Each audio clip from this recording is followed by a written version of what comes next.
Hi ನಮಸ್ತೆ good evening ಎಲ್ಲರಿಗೂ. ಇವತ್ತು ನಾವು ನಮ್ಮ ವೈಟಿ ಫ್ಯಾಮಿಲಿಗೆ ಎಲ್ಲರಿಗೂ ಒಳ್ಳೆಯದಾಗಲಿ ಅಂತ ನಮ್ಮ ಕಾಟೇರಮ್ಮ ಟೆಂಪಲ್ಗೆ ಬಂದಿದ್ದೀವಿ.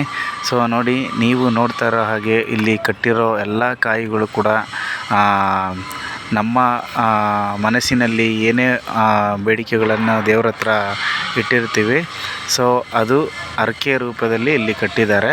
ಸೊ ಯಾರ್ಯಾರೆಲ್ಲ ವಿಸಿಟ್ ಮಾಡಿಲ್ಲ, ಯಾರ್ಯಾರೆಲ್ಲ ದೇವ್ರ ಮೇಲೆ ನಂಬಿಕೆ ಇಲ್ಲ ಅನ್ನೋರು ಈ ದೇವಸ್ಥಾನಕ್ಕೆ ಒಂದು ಸಲ ವಿಸಿಟ್ ಮಾಡಿ. ಯಾಕೆ ಅಂತ ಅಂದರೆ ಇಲ್ಲಿ ನಾವು ಮನಸ್ಸಲ್ಲಿ ಏನು ಅಂದ್ಕೊಂಡಿರ್ತೀವಿ ಅದೆಲ್ಲ ಈಡೇರಿಕೆ ಆಗಿರುತ್ತೆ.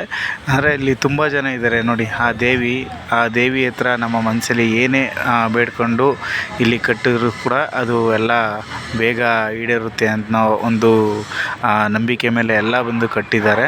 ಸೊ ಎಲ್ಲರೂ ಆಲ್ಮೋಸ್ಟ್ ಅವರು ಕಟ್ಟಿರೋ ಹರಕೆ ಎಲ್ಲ ಈಡೇರಿದ್ಮೇಲೆ ಇದು ಕಟ್ಟಿರೋ ಕಾಯಿ ಕೆಳಗಡೆ ಬೀಳುತ್ತೆ ಅಂತ ಹೇಳ್ತಾರೆ ಇಲ್ಲಿನ ಅರ್ಚಕರು.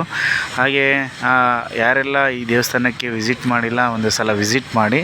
ಹಾಗೆ ನೀವು ಮನಸ್ಸಲ್ಲಿ ಏನಾದರೂ ಅಂದ್ಕೊಂಡ್ರೆ ಅದನ್ನು ಪರಿಪೂರ್ಣವಾಗಿ ಇಲ್ಲಿ ಸಿದ್ಧಿಗೊಳಿಸ್ತಾಳೆ ತಾಯಿ. ಹಾಗೆ ನೀವು ಮುಂದೆ ಬನ್ನಿ. ನೋಡಿ, ಆಲ್ಮೋಸ್ಟ್ ಇಲ್ಲಿ ವರ್ಷಾನುಗಟ್ಟಲೆ ಕಾಯಿ ಕಟ್ಟಿದ್ದಾರೆ. ಸೊ ಎಲ್ಲ ಕಾಯಿಗಳು ಕೂಡ ಅಲ್ಲೇ ಇದೆ. ಯಾಕೆ ಅಂತಂದರೆ ಇಲ್ಲಿರೋ ಭಕ್ತಿ, ದೇವ್ರ ಮೇಲಿರೋ ಒಂದು ನಿಷ್ಠೆ ಎಲ್ಲ ಒಂದು ನಿಜ ಅನ್ನೋ ಕಾರಣದಿಂದ ಎಲ್ಲ ಪ್ರಸಿದ್ಧವಾಗಿ ಇದೆ.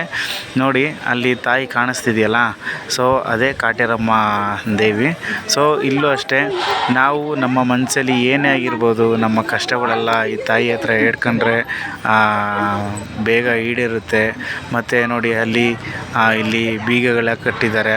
ಸೊ ಅದು ನಮ್ಮ ಆಸೆ. ನಾವು ಅಂದರೆ ಈಗ ಮಕ್ಕಳಾಗದೆ ಹೋದರೂ ಬೇಡ್ಕೊಂಡಿರ್ತಾರೆ ಅಂತಾರೆಲ್ಲ ಈ ಥರ ಕಟ್ಟಿರ್ತಾರೆ. ಸೊ ಅಲ್ಲಿಂದ ಬಂದು ದೇವಿ ಹತ್ರ ಹೋಗಿ ಅಲ್ಲಿ ತುಪ್ಪದ ದೀಪ ಮತ್ತು ಬೆಲ್ಲದ ದೀಪ ಅಂಟಿಸಿ ಅಲ್ಲಿಂದ ಬಂದು ಈ ತಾಯಿ ಮುಂದಗಡೆ ಹೋದಾಗ ನಮ್ಮ ಮನಸ್ಸಲ್ಲಿ ಎಷ್ಟು ದುಃಖ ಅನ್ನೋದು ಬರುತ್ತೆ ಅಂತ ಅಂದರೆ, ಸೊ ಆ ದುಃಖಗಳೆಲ್ಲ ನಮ್ಮ ಮನಸ್ಸಲ್ಲಿ ಆ ತಾಯಿ ಹತ್ರ ಹೇಳ್ಕೊಳಕ್ಕಾಗದೆ ಹೋದಷ್ಟು ದುಃಖ ಬರುತ್ತೆ. ನೀವು ಅಲ್ಲಿಗೆ ಒಂದು ಸಲ ವಿಸಿಟ್ ಮಾಡಿ. ನಾನು ಹೇಳೋದ್ರಲ್ಲ, ನೀವು ವಿಸಿಟ್ ಮಾಡಿ, ಅದು ನಿಮಗೆ ಅನುಭವ ಆಗುತ್ತೆ. ಆ ಅನುಭವ ಆದಮೇಲೆ ನಿಮಗೆ ಗೊತ್ತಾಗುತ್ತೆ ಅಲ್ಲಿನ ಸತ್ಯಾಂಶ ಏನು ಅಂತ. ನೋಡಿ, ಇಲ್ಲಿ ತಡೆ ಹೊಡಿತಾರೆ ಅಂತ ಹೇಳ್ತಾರೆ. ಸೊ ಇಲ್ಲಿ ಬಂದು ಕಾಯಿ ಮತ್ತು ನಿಂಬೆಹಣ್ಣೆಲ್ಲ ಮಂತ್ರಿಸಿ ನಮ್ಮ ಅಂದರೆ ದೋಸೆ ಏನಿದೆ ಅದೆಲ್ಲನೂ ಇಲ್ಲಿ ಕಳೀತಾರೆ. ಸೊ ಇಲ್ಲಿಂದ ನಾವು ಇಲ್ಲಿ ದೃಷ್ಟಿ ತೆಗೆಸ್ಕೊಂಡು ನಾವು ತಾಯಿಯ ದರ್ಶನಕ್ಕೆ ಹೋಗಬೇಕು.